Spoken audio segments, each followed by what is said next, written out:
গাজায় ইসরায়েলের গণহত্যার প্রতিবাদে মুখে কালো কাপড় বেঁধে অবস্থান কর্মসূচি পালন করছে রাজশাহী মহানগর ছাত্রদল। নগরের সাহেববাজার 0 পয়েন্ট থেকে এই বিষয়ে আরও জানাচ্ছেন সহকর্মী বুলবুল হাবিব।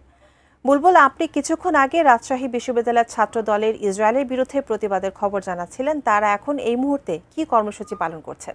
আসলে রাজশাহী বিশ্ববিদ্যালয়ের ছাত্র দল তারা কিন্তু প্রধান ফটক থেকে মিছিল নিয়ে যাওয়ার পরে তাদের কর্মসূচি শেষ করেছে। এখন আমরা যেহেতু রাজশাহীর মহানগরীর সাহেববাজার 0 পয়েন্টে রয়েছে, এখানে রাজশাহী মহানগর ছাত্র দলের উদ্যোগে যে কর্মসূচি সেই কর্মসূচি তারা কিন্তু এখানে এসেছেন এবং এরপরও কিন্তু রাজশাহী কলেজ রাজশাহী কলেজ এবং নিউ গভর্নমেন্ট ডিগ্রি কলেজ তারাও কিন্তু একে একে এখানে এসে এই অবস্থান কর্মসূচিতে অংশ নিচ্ছেন এবং তারা প্রধানত গাজায় যে ইসরায়েলি আগ্রাসন সেই আগ্রাসনের প্রতিবাদে এবং হামলার প্রতিবাদে তাদের এই অবস্থান কর্মসূচি পালন করছেন এবং তার আগে এই অবস্থান কর্মসূচির আগে একটা বিক্ষোভ মিছিলও পালন করেছেন। তো রাজশাহী গভর্নমেন্ট সিটি কলেজের সদস্য সচিব রয়েছে, তার সাথে আমরা একটু কথা বলবো যে আপনারা যে কর্মসূচি পালন করছেন আপনাদের দাবি কি আসলে? কালার এক্সপার্ট, জর্জ স্যাপ এবং মাইল্ড অন হ্যান্ডস টেকনোলজি সমৃদ্ধ অরিক্স ক্রিস্টাল ওয়াশ আপনার লন্ড্রি এক্সপার্ট।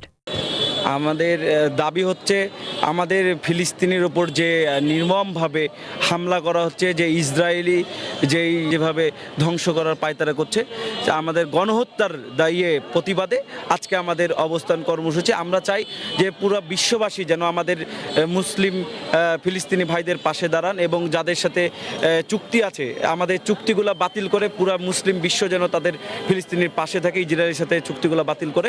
সেই সাথে আমি বাংলাদেশ সরকারকে আহ্বান জানাবো আমাদের যারা শান্তি মিশনে রয়েছেন, ইসরায়েলে শান্তি মিশনের সেনাবাহিনী রয়েছে, তাদেরকে প্রত্যাহার করা যায় কিভাবে সেই জন্য পদক্ষেপ গ্রহণ করার জন্য এবং ইসরায়েলি পণ্য আমরা বয়কট করার দাবিতে এবং ভারতীয় পণ্য সেই সাথে বয়কট করার দাবিতে আমরা এখন অবস্থান করছি। ধন্যবাদ আপনাকে। তো আসলে আমরা কথা শুনছিলাম রাজশাহী গভর্নমেন্ট সিটি কলেজের সদস্য সচিবের। তারা আসলে যেটা বলছেন যে ইসরায়েলের যে পণ্যগুলো সেগুলো বয়কট করতে হবে, কারণ প্রতিবাদের ভাষা এটাই তারা বলছেন এবং তাদের এই আন্দোলন কর্মসূচি তারা চালাতে থাকবেন এবং ধারাবাহিকভাবে আসলে মহানগর ছাত্রদল তাদের কর্মসূচি পালন করছেন। সেই কর্মসূচির অংশ হিসেবে তাদের এই কর্মসূচি, আপনি জানেন যে গতকালও কিন্তু রাজশাহী বিশ্ববিদ্যালয়ের প্রশাসনের উদ্যোগে ব্যাপক কর্মসূচি পালিত হয়েছে। পুরো রাজশাহীবাসী কিন্তু আসলে ইসরায়েলের যে আগ্রাসন সেই আগ্রাসনের বিরুদ্ধে ফুঁসে উঠেছে এবং তারা তাদের কর্মসূচি পালন করছেন, ধিক্কার ক্ষোভ জানাচ্ছেন। তো রুমিতা, এখান থেকে এই ছিল যে ছাত্র দলের যে কর্মসূচি পালন করছে তার খবর।